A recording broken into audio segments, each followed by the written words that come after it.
Dari kecil sholat kita nggak berkualitas. Mungkin kita punya nasib yang sama ya. Saya, Anda, dan beberapa jamaah yang lain barangkali juga punya kondisi yang sama. Saya bisa sholat dengan betul-betul menyesuaikan dalil itu setelah membaca buku Sifat Sholat Nabi SAW karya Syalbani. Sebelum itu mungkin nasib sholat saya sama seperti yang lain. Dan dulu sempat juga sholatnya mengikuti gaya sufi. Gitu ya. Merenung dulu sebelum sholat, ketika takbir susah sekali. Gitu. Ya, sempat mengalami situasi seperti itu. Terus bagaimana dengan sholat-sholat kita di masa silam yang mungkin ada yang amburadul, ada yang gak tumak nina, ada yang hilang khusyuk 100%, ada yang gak karuan. Ada seorang sahabat yang datang masuk masjid. Nama hadisnya adalah hadis musik fi sholatihi. Ya. Lalu sahabat ini melakukan sholat. Selesai sholat, menghampiri Nabi SAW. Lalu Nabi SAW minta apa? Sholli fa innaka lam tusalli. Ulangi sholatmu, karena tadi sholatmu batal. Diulangi sholatnya. Sholat lagi dia, salah lagi. Menghampiri Nabi SAW. Kemudian beliau minta, sholli fa innaka lam tusalli. Ulangi sholatmu, karena sholatmu batal. Itu sampai 3 kali. Setelah yang ketiga, sahabat ini mengatakan, Ya Rasulullah, ma uhsinu ghaira dhak, fa'alimni.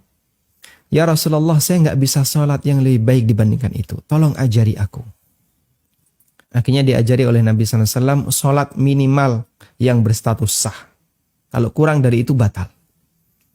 Dan penyakitnya orang ini adalah dia tidak membaca, dia tidak tumak nina. Nah, dalam hadis itu Nabi SAW tidak menyuruh orang ini untuk mengulangi sholat dia yang sudah lampau. Padahal dia mengatakan bagaimana? Ma uhsinu ghaira dhak. Aku nggak bisa sholat yang lebih baik dibandingkan ini.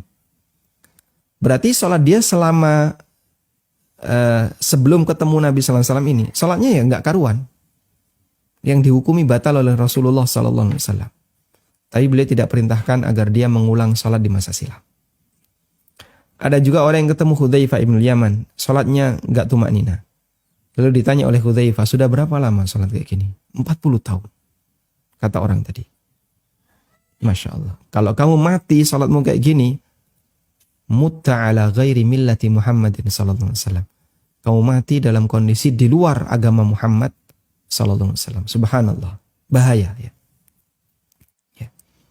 Akhirnya diajari gimana cara sholat yang benar. Dan dalam riwayat itu Hudzaifah tidak meminta agar dia ngulangi sholat-sholatnya yang telah lewat. Sehingga yang diulangi hanya sholat yang waktunya masih ada. Maka kita bersyukur kepada Allah ketika Allah arahkan kepada kita untuk bisa belajar sholat dengan baik, belajar agama dengan baik. Kata Ayyub As-Sikhtiyani rahimahullah, seorang ulama tabi'in.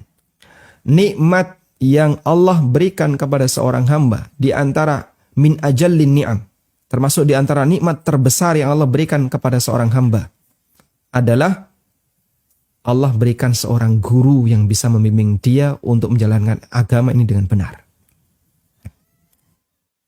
Paham ya maksud saya? Ada orang yang dia dalam agama Islam ini gurunya nggak benar. Sehingga sholatnya nggak benar, ibadahnya nggak benar, bahkan akidahnya rusak. Dirusak oleh siapa? Oleh gurunya. Maka bagian dari nikmat Allah, ketika ada orang sudah dikasih oleh Allah hidayah Islam, Allah berikan dia seorang guru yang bisa membimbing dia untuk belajar agama ini dengan benar. Dan itu layak kita syukuri. Wallahu a'lam.